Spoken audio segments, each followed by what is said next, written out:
আমার মনে হয় একটা বড় এলিমেন্ট যেটা ওর আমি দুজনই খুব মানে ন্যাচারালি মানি, এটা আমরা কথা বলে যে ফিক্স করেছি তা না, সেটা হচ্ছে একজন আরেকজনকে স্পেস দেওয়া।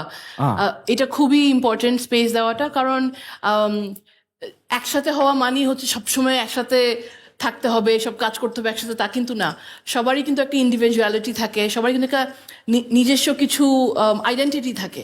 তো ওই আইডেন্টিটিটা যদি পার্টনার ওই স্পেসটা দেয় ফলো করার জন্য, আমার মনে হয় যে সবকিছু ফলস ইনটু প্লেস। ওই সিনেমাতে তো অনেক কিছু বলে, সিনেমার মধ্যে যেমন একটা ডায়লগ দেয়, দো দিল এক জান বলে সবাই। আসলে এক জান হয় না, মানে আমাদের এক হওয়ার দরকার নেই, একসাথে থাকি মানেই যে একদম এক হয়ে যেতে হবে সেটা না। সে তার মতো, আমি আমার মতো, আমরা একসাথে থাকা ডিসাইড করছি একসাথে। So that is very important. আর সবচেয়ে বেশি ইম্পর্টেন্ট আমার জন্য সেটা হচ্ছে পার্টনারকে রেসপেক্ট করা। That is the most important thing, যে তাকে রেসপেক্টের জায়গায় রাখা। কারণ পার্টনারকে রেসপেক্ট করার মজাটা কি জানেন? সেটা হচ্ছে আপনি 1 গুণ রেসপেক্ট করবেন, 10 গুণ ফেরত আসবে। ইয়েস।